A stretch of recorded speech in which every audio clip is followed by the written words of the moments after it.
Welcome back to It Starts Now, the happy hour of finance and business. My name is Stanley. I'd like to thank everybody for tuning in. For those that's online, we definitely appreciate you guys listening every week, finding out, asking questions, and giving us your feedback. We really enjoyed that. But I got a special guest today, and we are so excited to have him. He is the founder of Eat Okra. Please, everybody, give him a warm welcome to Anthony Edwards Jr. So welcome. Thank you. Thank you for having me. Listen, we are so excited. So many stories that I know you're going to share, not only provide with us, but also the journey alone from what I've been hearing and understanding is just remarkable. Yeah, I'm excited. From the start. To share, yeah. Mm-hmm. So please introduce yourself again and let the people know exactly what Eat Okra is. Yeah, so my name is Anthony Edwards Jr. I am the co-founder, one of two. My wife is my partner and wife and co-partner and everything. So yeah, we together we came up with Eat Okra.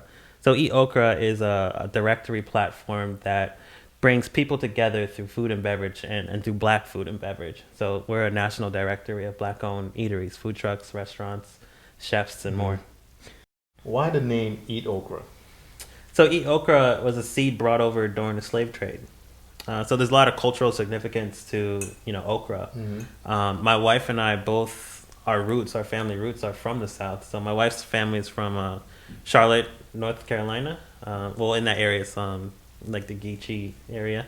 And then my family is from Iota, Louisiana, Alabama. Mm-hmm. So gumbo is a staple meal, Southern dish, and okra is a big part of that, and then a big part of like the cooking culture period down there in the South. So there's a lot of like significance with that. Okra is like a binding ingredient; it thickens things up. So we like to play off like that kind of. I like that. We're connecting things through food, culture, and community.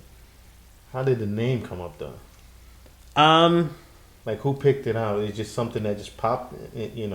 I'm trying to understand. Yeah. One of the earliest designer, he picked it out and explained why. We were like, oh wow, that's an amazing answer, and we loved it. And then it was we're just gonna call it Okra, but everything Okra was taken on all the apps and all it's like the website had taken. So we were like, well, it's a food app. Let's just put Eat in front of it. It's like Uber Eats. There's like Eat24. So a lot of food apps were doing Eat. Like that.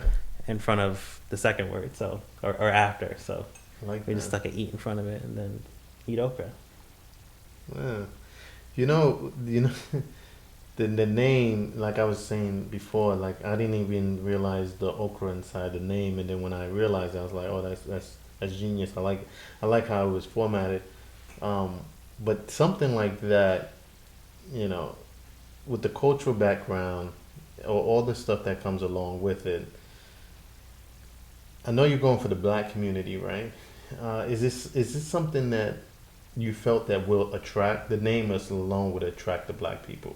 Like, I didn't know that history, and I'm Black, right? Right. A lot of people wouldn't know that history. But what made you say, this is the name that's going to represent the Black community? Because it sticks. When I say Eat Okra, you immediately think about okra, and you're like, I hate okra. Or you're like, I love okra. There's no in between. There's a love. How you like? So there's like a stickiness to that word. How you take it. Like people have literally said, I'm not downloading your app because I don't like okra. Really? Yes. And we laugh like, wow, really? But wow, it's just funny. But like there's a greater cause than it's not an app of searching okra. Right. We're not putting okra in front of everything. In fact, we rarely even show okra, but in other places, than our logo. But it was funny. It's just like, I like that because it sticks. That name is like it sticks. Oh, okra, it's controversial though. If in that case, right? In that case, and then people are going to talk about it regardless of what. Mm-hmm. So it's a win-win as far as the conversational piece. I want to get into details of how you got started, but now you have this company, all right? I want to know what made you decide that this is something that I want to venture off into. Yeah, so I think our story is a little bit different. It really started out as me and my wife both moving to Brooklyn. Well, she moved there and I followed her. I'm from upstate New York and she's from the Bronx. So neither one of us really knew Brooklyn. And we really wanted to get to know our neighborhood. And what better way than learning through the community? You know, people congregate at restaurants and there's parties at restaurants. So that's a great way to learn about the community and surrounding it, the energy of the city, the vibe. So, you know, we decided, you know, we didn't have any like utensils or pots, pans. We didn't even have a microwave or refrigerator at the time. So it was like we had to go out. So we wanted to support Black-owned restaurants at the time too. Well, not at the time. We always do, but it was at a time of election year. The social unrest. Social unrest during 45's first win. You know, so it really was like part of advocacy why we wanted to do it, advocacy. But, you know, another reason was I had just gotten out of college maybe a year or so prior, and I wanted to build something. I was working a day job. I worked as an engineer, software engineer full time. And I wanted something else that I could do to level up my skills to get the next job. So my wife was like, you know, you should build this app. You know, it's something that's going to be beneficial to us. We'll learn about the neighborhood and you get to flex your skills. And so that's what we did. I kind of just, you know, we both got on our couch, or not even on the couch. We were just on the floor, like putting this whole thing together. And wait, so you started this without any furniture? Yeah, no, yeah. I mean, I had a computer, and that's all I really needed. You know, little table, you know, when you first move in, you had that table. Oh, the little flip table, the folding. Yeah. So it was just really just doing that, using that, and coding for a while. And then I kind of got crazy with it. And, you know, like 6 months later, we put out the first version. Wow. So break down to me, like, what was phase one? Phase one was research, I think. I had never built a mobile app before. I built websites. My day job is like maintaining a software program. So I had those skills. It was about mobile app skills now. So I had to like learn a new language, new framework. I was on the Instagram, or not really Instagram. I was on YouTube and all the forums, finding out what's the best software to use to build something on both Android and iOS. So I read books and everything once I determined which language I was going to use. So it was, for the tech people, it was a language called Ionic Framework. And I went on that journey with Ionic, and it was pretty crazy to go through it. As they were making a lot of changes, you know, there were breaking changes and stuff I had to figure out too. But it was an amazing learning experience as a developer first to get that kind of skill. So let's break it down to phase two. Like now that you got the information, you did the research, what was the next thing that you had to face? Yeah, I think it was, you know, my wife during that time, she was also like inputting data. She was researching, finding Black-owned restaurants, you know, going through the forums and through like Google Sheets and things like that. Just, you know, because Black-owned restaurants, like, it was always done in like articles, you know. There was never an app. There was a few apps that had done it, but were no longer available. And then there's other apps that do everything, you know. So we wanted to focus on an app that's just food and beverage and do it well, have a really solid list. Right. You know, so phase two kind of like hit us out of nowhere. You know, we put the app out literally the same day that we went to a restaurant using the app, and I introduced it to a woman who happened to be part of like a sorority. So when we told her about it, she got super excited and then started sharing it with people in like Atlanta. Oh, wow. And we didn't have any listings in Atlanta. And I was like, oh no, you can't do that. You're supposed to just be in New York. I mean, it worked in Atlanta, but we didn't have any data. So we quickly came home and me and my wife, we started adding more listings to Atlanta, you know. And then it just started growing. We're like, you know what, we should just start covering like all these other cities and states as well too. And just really like really grow the platform. So at that point we had like 300, you know, 300 restaurants. 300 restaurants on the platform. Okay. Now we have about 8,500. Wow. Yeah. And how long did that take? What was the time frame? I mean, that was since 2016, that the growth of that. But over the last year, we put about 4,500 new listings in the last year. Wow, that's impressive. We got to drink to that. Yeah. We got to drink to that. Cheers. Salud. 8,500 in a short time span. I know it had to be overwhelming but at the same time, I know it had to be gratifying. Walk us through that moment when the excitement. Yeah, I mean, we've during the last 4 years. I'm going to speak to pre-COVID, pre-George Floyd. It was really, we're bootstrap companies, so we were taking it ourselves, taking our time. It was slow. We moved at our own pace. Life happened. We had a baby. We got married. During the growth of the company. During the growth, right? This is all the growth. And we still weren't really thinking about it as a business yet. It was really just a passion project. And we had some moments where people caught on to what was going on, to what we had built. So we get an article here and there that mentioned us, and we get like 1,200 downloads in a weekend, and just like super excited about that. And then it always like spiked and then veered off, and then it was like stable until somebody else tweeted us or something like that, and it spiked again. Yeah. So we had a lot of spikes, in the last 4 years, but then George Floyd happened. Mixed with COVID. So, the news cycle had stopped. There was no sports, no entertainment to really like change our mindset or change like what we were focused on. So then George Floyd happens is like, how do we support Black owned businesses? We're the ones like really suffering the most in the community. So it's like, we need to take care of, African American people and people of color and small businesses. So somebody was like, I don't know who started it, but it was, here's this app. They have, I think it was like about 3,000 restaurants that are Black owned in your city, and like, the major cities. And suddenly it just like took off. It literally like took off. We went from 30,000 downloads to about 300,000 downloads in what seemed like overnight, in a very short 4-month span. Wow.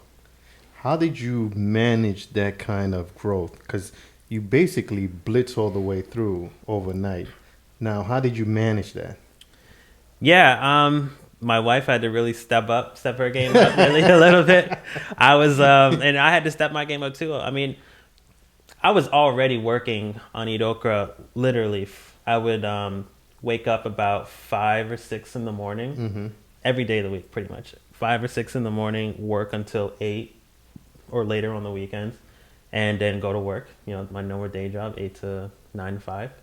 Hang out when I go to the gym or something like that, and then I would work again from 9 to midnight, 1 in the morning, and I did it for 3-4 years. Well, so this is not an overnight company. No, this is absolutely not an overnight company. But when that happened, there was some stuff I needed to fix on the server side because scale is a much different thing to handle even as a server. So we had to upgrade our servers, upgrade the hardware, had to fix some areas in the code that were slow. And my wife, she stepped in, started like really handling our social media stuff, like really putting out, getting us help, responding to people, responding to emails, because the emails started flooding, so I can imagine. And then we realized, we need to raise money so that we can handle 8,000 new leads that came to us. In our app, you can submit a new restaurant, and then we review it, we add it, and things like that. But each restaurant takes like 10 minutes. To vet. Yeah, to vet and put on, yeah. So 10, 15 minutes, depending on the restaurant, and we're able to find the information. Are they Black owned, or do we call them, things like that. So yeah, we needed help. So we partnered with Fund Black Founders with Rachel King. And she was amazing help. So we raised over the summer about $30,000, and we were able to hire people to help us like start adding listings and do other things in the company that we started to really need to do. During that time, we also incorporated. Maybe a few months prior, we started incorporating. We incorporated C Corp out of Delaware. So we were like, we have a business model. People want to use it. Now we need to really figure this part out. So it was a passion project for us first, and then it became a company. So we had to start thinking like the company vision, the company architecture, like all those things that you think about statement. First. Right. We thought about second. So that's our story is unique in that way. So you did it backwards, basically. Yeah. You grew the company and then got it structured. Yeah. It's a chicken and the egg problem with what we have. You can't get the companies to buy into what you do unless the people are there to support it. Right. The people won't come unless you have the listings there. Correct. You know, so I don't want to open an app and see nothing or one listing. I'm never going to come back. You know, so that's that's really how we had to grow. But- Now that but- we had people Mhm. and we already had 3,000 listings, you know, they stuck. But prior to that, you didn't have 3,000 listings. You only had how many when you first started? 300, and then over the years, you know, went 300 and like Okay. 1,200. You know, it was just always iterating. I was doing that and coding all at the same time. Mm-hmm. So now we know the scope of the project. My thing is prior to all of this, right? Because you had the other food apps companies that already started, they already launched before you. Mm-hmm. So they basically took the helm and then they went off with it. Mm-hmm. Now, because of COVID, things were able to scale towards the app. More people want to have their food delivered to them. They Yeah. want to know more about the experience of the food. You could get the reviews, but you know, et cetera, et cetera. Yeah. What made you think this is a model that can work in the beginning, even though you had these other companies that took the helm already? I think because it's niche. You're really supporting local. You know, a lot of the other food apps, you know, they're really skewed towards franchises or franchise people that have a lot of money to support the ads and the marketing within the app. Mm-hmm. So the mom and pop are just pushed down. And then we're also our target was Black-owned businesses. You know, so there's like a huge set of the community that want to support Black-owned businesses, and they don't know where they're at. They don't know they're there. They literally could be right next door, and they just didn't know the restaurant was Black. And here in the city, we always walk certain ways to get to the subway or something like that. Right, routine. But yeah, we have a routine. You know, if I were to take a right instead of taking a left, Mhm. you know, there might be a Black-owned restaurant. It could be a coffee. That could be my new coffee spot. You know, but you know, and that's kind of like how we thought about it.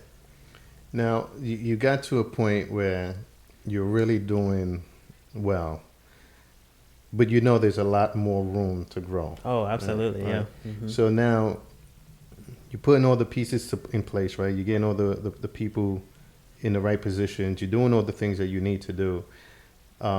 What is the vision? What is the ultimate goal? Because it had to change from initially you were doing this off of passion. Mhm. Then it scaled.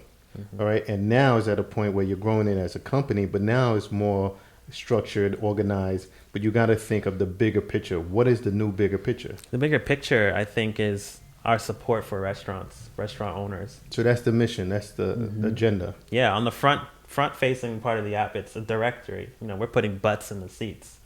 You know, we've connected 330,000 people to Black-owned businesses across the country. Mm-hmm. You know, so that's what we do on the front. But on the back end, we want to give the restaurant owners tools, access. We want to advocate for the restaurant to get cheaper rates. You know, so as a member on our platform right now, we have a partnership with Pepsi, and they get into a buy-in program, a national buy-in group, where they're going to get pour cheaper. Mm-hmm. How did you work out that deal? You know, during I guess back last August, you know, the Pepsi team saw that the Black community and the Pepsi's been doing that kind of work over the years. But you know, when we met with them, they emailed us, we emailed back and forth. We met with their team. It was a very diverse team. We loved the energy of the company. We had spoken to others, and it wasn't as received like them. So we were really happy to talk with them. And then it was just a huge diverse group of people, women involved, Black women involved, you know. So they told us their plan, what they wanted to do. You know, we waited a few months to hear back from them, and then they were just like, they love our product. They love the story, the history that we've been doing this. It wasn't a trend for us, you know. We had already been doing that work. So they were like, we want to partner with you guys, you know. So 5-year partnership with them, and we'll be doing a lot of things to support the Black-owned community. Mm-hmm. They have $100 million promise to the Black community. So, you know, we're going to be a driving force to raise that money over the next 5 years. That's impressive. Cheers. Yeah, I like that. Thank you. You know, when you join a big company, a lot of times they try to shelve you. Yeah. Right, because they feel that you're moving or you're gaining traction or you're interfering with whatever product that they're pushing out. What made you feel confident that they weren't going to shelve you? Is it because it's a 50-50 partnership? I don't know what the split is. But my thought process is this: what makes you think? What made you confident enough to say, I'm gonna deal with them because there's a chance I won't be shelved, and they're really gonna push this agenda, and it's not a momentary thing. It's not something that's just temporary and that's it. Yeah, there are companies that were very, one season or one Correct. weekend kind of partnerships, that wanted to last a year, but it's really like activity during a season or shorter, So, but with Pepsi, this is a 5-year campaign that they're doing. And that we're a part of together, So it didn't feel like they were just going to take advantage of us and then we would be stuck, But we're going to be an active partner, and it's not just us. There's a few other companies as well that are Black owned involved in the project. Okay. Black and Mobile, Black Restaurant Week are involved, and as well in this project. Okay. Oh, and My Black Receipt with Kizia. Yeah. Was there a point that I'm not sure if this is correct or right? So let me know if I'm wrong. You guys were involved in a big commercial. No commercial. Okay. No, we haven't been in a commercial. Okay. We've been on like Fox News. We did New York 1, Pix 11. We haven't done a commercial though. Okay. I want a commercial. Because you guys are really, you're really growing fast, but it's not really fast. I don't know how to explain it. Yeah. It's like you're growing and you're expanding, but at the same time, people are still not aware of the app and not aware of the company, even though you guys are still scaling at a rapid pace. Yeah, people say, I haven't heard of you. I'm like, well, I mean, there's hundreds of millions of people in the country, you know what I mean? And 300, I mean, we're definitely getting a lot of touch points here, like especially in like New York City and the big cities. Mm-hmm. So, it takes a lot to, somebody to really get it, what I mean? That's why like advertising is so expensive. You have to put it in front of somebody like 8 times before they're like, let me try this thing out. So we're still working on our second and third or maybe first touch on people. So okay. When was that intersection where you said to yourself, all right, this may be a go? Or was it an intersection where it said, there's a chance this may not work? I always felt like it would work. Once that first day when we introduced it to, God, I can't remember her name. Start with an L. But when we introduced it to her, she was, when she shared it, and then they started sending more restaurants. They're like, "This is what we've been looking for." We get that kind of email all the time. Like, keep doing what you're doing. This is great. My daughter and I went to Oakland, and we used your app the entire weekend to shop and spend money at Black-owned restaurants. My husband's a flight attendant. He uses it whenever he lands in a different city. People like that. This one woman wrote me the other day and said that she's part of a baseball, it's a soccer mom, baseball mom, and they're going to use the app whenever they travel to a different school to find Black-owned restaurants in the area and support. How does that make you feel? It feels good. We're doing our part. Like the military, I was also in the service. It was like I'm still doing my part. Thank you for your service. Thank you. Yeah. Vanessa, so you already got this innate thing or innate ability to serve, to wanting to assist people. Yeah, I think I get it from my mom and my dad. Really? Mm-hmm. Why is that? My mom just has that entrepreneurial spirit. She's done a couple different businesses. She has like a wig business. She's had a catering and event venue as well. My dad had a restaurant in Los Angeles. I'm sorry, in Fresno, California. Barbecue, amazing barbecue. He still has it, or? No, they had to shut it down like a decade ago. It was a long time ago when he deployed to Iraq. So you think that seeing that image of both of them chasing their dreams or being successful at it to a degree, that made you feel like, okay, I can do this as well? Yeah, I was always like watching closely, just like, even though I wasn't like really in the internals of it, just like watching and seeing, just like, I think I could do this, just always having that like spirit. And I've always been into tech, so I always knew I wanted to do something with technology. And then just Eat Okra kind of just like fell in our lap, I think, a little bit. I mean, we worked for it, but well, you guys created it, so that's I mean, it's really an impressive app. I think that it brings so much value to the Black community. to know that there's some place that you can go to. Do you have plans on expanding past the black community and involving other communities, or there's still more to touch within the community that you don't need to branch out? Yeah, I think there's definitely, if we wanted to, we could pivot. No, I'm not going to say pivot. We could spin up a new app and then target, just do a demo on that group. But right now, there's just so much room for us to grow where we're at now, just staying in the food and beverage space. We want to do more with catering. We can be a go-to to get a caterer to do for Facebook, hire a caterer through us. There's, like I said, we want to do more with the restaurant community, the owners. So we want to, like, a buying group. We want to galvanize everybody together so that we're collective and organized in our spending. And when we do that, we have power. We have a level of power that we can demand cheaper rates that only the big, Fortune 500s are getting, or multi-operator units can afford. Yeah, when you have that type of synergy, it's always good to have some kind of leverage Right. within each other, because now you can go out there and really negotiate to what's going to benefit the group as a whole. Right. And I think that's great. What are some of the red tapes that's stopping you right now that you feel that's stopping you from really getting to the point where you think this company can go? That's stopping us. I think we need to bring on more employees. We need more help and resources, like finance, I think. What we want to do is we got to get more restaurant owners on board on the platform, signed up. And I think that's about it. Just once we get the restaurant owners really signed up and buying into our membership, or at least signed up, then we can really start doing more. But we need resources, money, finance to get in front of them. Marketing is expensive. Marketing, or somebody on the ground in sales, it's expensive. Making those phone calls, How do you get some of that support now? So through our partnerships, we've got investments. So we're okay right now, but every month that dollar value is coming down, and you need to have that going the other way. So that's what we're working on.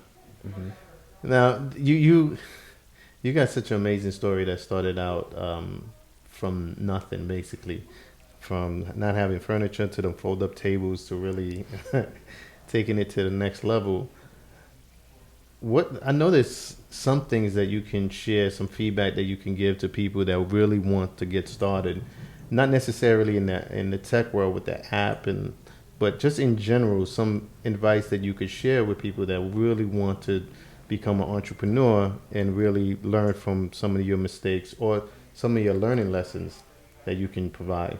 Yeah, I think definitely just, work to your product or service daily, and just learn, always keep learning, keep getting into staying ahead of the curve, envision what could be, and then also I think having a strong network is important. I never had a network until I joined the Gentleman's Factory. Right.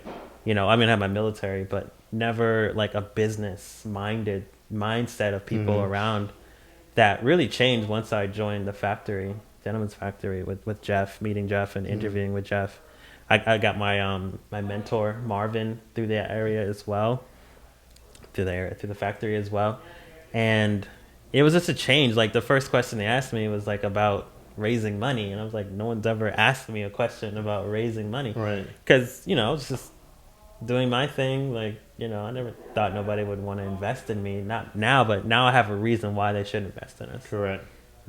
I agree, because joining the factory, the Gentleman's Factory, I found that not only the value of networking, because I always knew the value of networking, but the value of having quality people right within a network. And wherever you turn, you find somebody that really is certified in whatever they're doing, and they really want to help people grow. And I thought that was very encouraging, empowering for black men in general to have some place where they can go and just share ideas and thoughts and yeah, in all stages. You know, there's in, people that have made it that are helping the others like just like feet wet trying to understand and be around that kind of people, and right. there's a space for that. How important is that to be around the right people?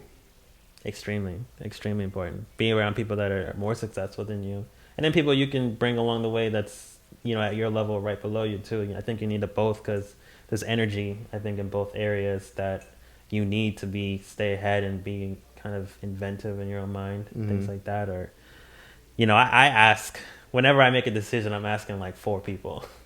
Like, what do you think? What have you thought? What is your experience? You know, don't tell me what to do, but like, you know, what is your experience in it? Yeah. Is it a mastermind group, or just like a few guys that you just seek counsel? There's 3 people that are on my advisory board, and then there's 2 other people who I speak to. They happen to just be really friendly with me, and they really like the product, and they're really successful, and they still let me have like my one-on-ones with them. They book time for me and just help me grow, help me think about how I need to be thinking, I just confirm like how I'm thinking with them, and they're like, yeah, I think you're thinking about it right, and then they say a whole bunch of other like super smart, wise things, and like, yeah, I never thought about it that way. Right. You know, what percentage of that would you say is needed, or what percentage of that is is a group collective thinking versus this is a point where I need to make this decision on my own? Most of the time it's you making that decision on your own. They tell you, like, guide you in the right things, but you have to ultimately pick A or B, you know. But you know, definitely do your homework on figuring out which way you're gonna go. But you know, there's definitely left or rights. That every decision, everything you do is a left or right, and you know, you just gotta trust your gut, trust your instincts, and choose one.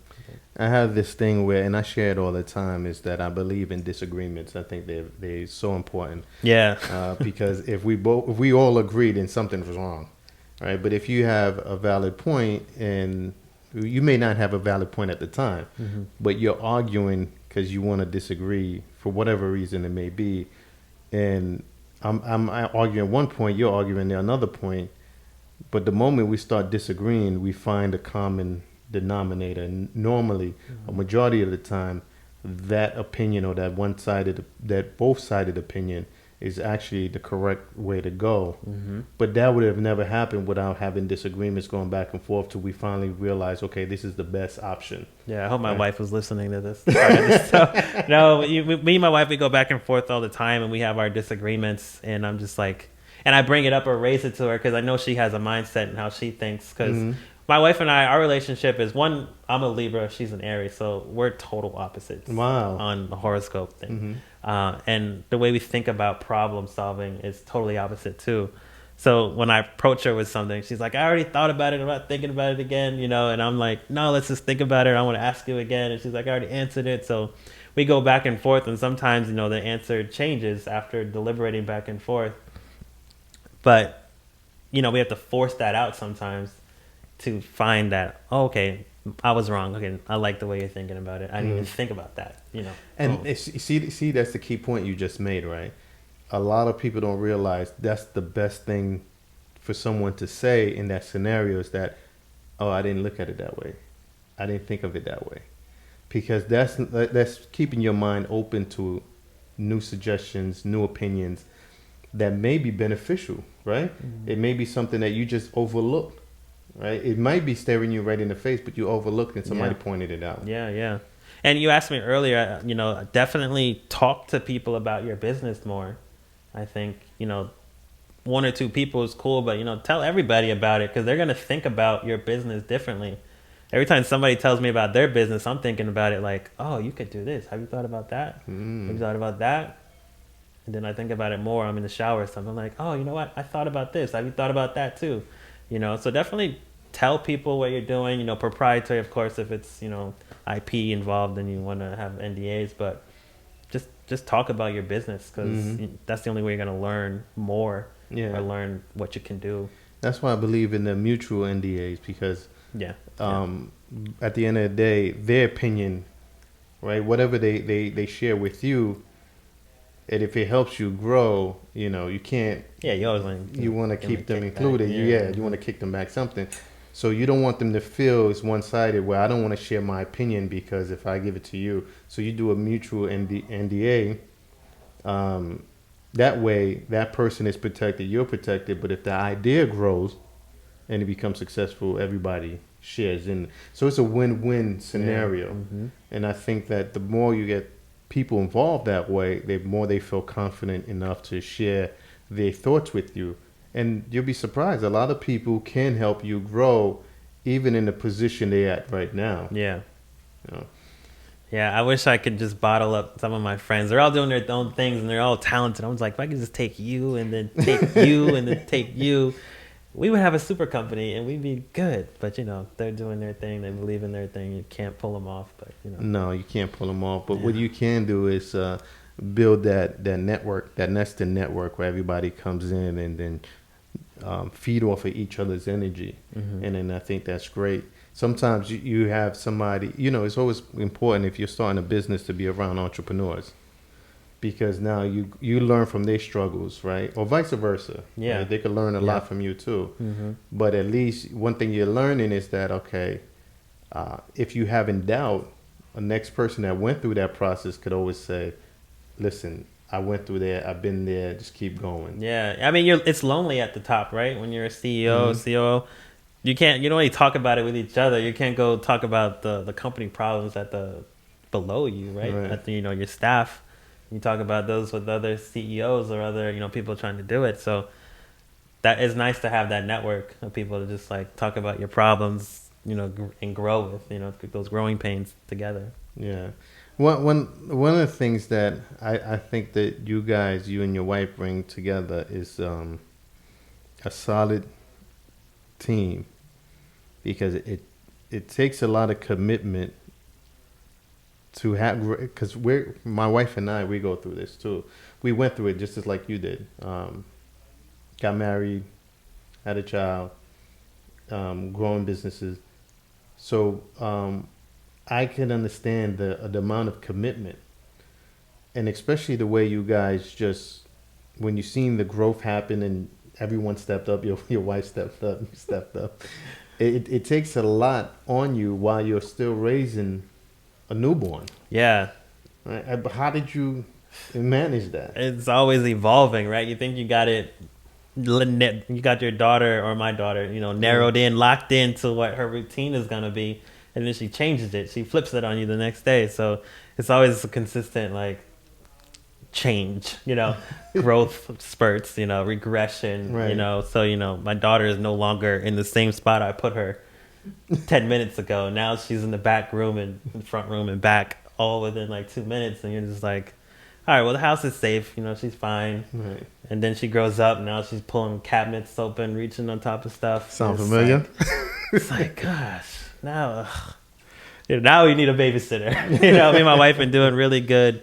Both watching her, keeping an eye on her, and being on the floor with her, and watching her go through her growth and her falls and getting up. And it's been an amazing journey to see that. Had we not had COVID or something like that, we would, have missed a lot of the first steps or first crawls, her first word or things like that. So, Right. we love that we were able to be there and do everything at the same time. I'm glad you shared that because there was a reason why I was going with that question, and I'm glad you shared that information because a lot of us think that because we're going through something, we're going through raising a child, or we got a 9 to 5, or whatever the case may be, that we still can't start a business. And you're proving that. Listen, even while you're raising a child, getting married, you guys can still be a unit. As a family, you could still be a unit and still go after your dream and execute on it. So, and the fact that you're finding time to make it happen says that you should never quit on your dreams. You should go out and pursue it as much as possible. Yeah, definitely. My wife, we still work on it, but we try to set boundaries, set time, we set schedule so that this is not Eat Okra time anymore. It's family time. You know, we on the weekends it's like, all right, Sundays no work. It's all like family and catching up on chores or going out and enjoying each other, enjoying Bradley. But yeah, you know, but there's sacrifice as well in that too. You can't do everything, you know. You can't. There was a saying that says you have to give up something to gain something, right? So a lot of people sacrifice family time for right now because they're pursuing a dream, and then later on they try to make it up with the family time, or they say, listen, I'm working this hard to provide a future for you, and then when they grow up and they see the fruits of the labor, then they appreciate the fact that the person was out because this is what we accomplished. Right. But there is a saying that you won't get something for free. You have to sacrifice something along the way. And I think that's important. But I just want to circle back because you said something. It takes a lot of sacrifice, and it takes a lot of money as well, because you have to have some kind of cash flow to bootstrap from the beginning. To create an app is not cheap. Yeah, I mean, like I was the power move on that because I'm a developer, so I created the app. You know, I coded it from the ground up on both the server website side and the mobile app on both Android and iOS. So that's really the bulk of spending for us. You know, our server costs were only like $20, $50 for, you know, the last 4 years, but now they're like $400, actually more, like $1,100 a month. A month to run everything, you know. So yeah, now we really need that money. We really need to raise and do more of that. But yeah, I mean, if you're the developer, like, code it, take your time doing it, unless, you know, trying to move real fast, you have investment and stuff. But yeah, just go along for the journey. Yeah, and how's the journey so far? I'm liking it. I like it. I don't have any regrets right now, no. That's good, man. Well, I wish you the best. You are doing an amazing job. I just want to say that. And for me and my wife as well, we definitely love your story because we can relate. So we understand the ups and downs, the emotional parts of it. But we also understand the sacrifice and the commitment that comes along with it. And you're doing a remarkable job. And I just want to say, listen, keep it up, man. Just keep going. Yeah, brother. thank you. Thank you for having me. This is amazing. Now, just final thoughts. How could they reach you if they need you? Yeah, please, you know, Google us. Google EatOkra.com or, you know, www.eatokra.com. Download the app. Please share it with a restaurant owner or food truck chef. You know, we really need them to take their part in, you know, what we're building too. You know, the restaurants have to play a part as well, the owners, for this to really, really, really take off. You know, we have success now, but there's a lot more success. A lot more. Yeah. All right, guys. Thank you so much. As always, we appreciate it. And we just want to say a final thank you to Anthony for really just inspiring a lot of people and doing something right for the community and really supporting the community and having the people's back.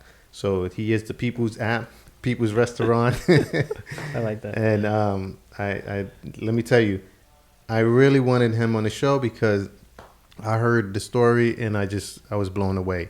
And I'm so grateful that he was able to come on and spend some time with us and share, because I know Anthony gets busy. So final thank you to him, and thank you to you guys for tuning in. And on the audio, we definitely appreciate you guys. Have a good one. Bye.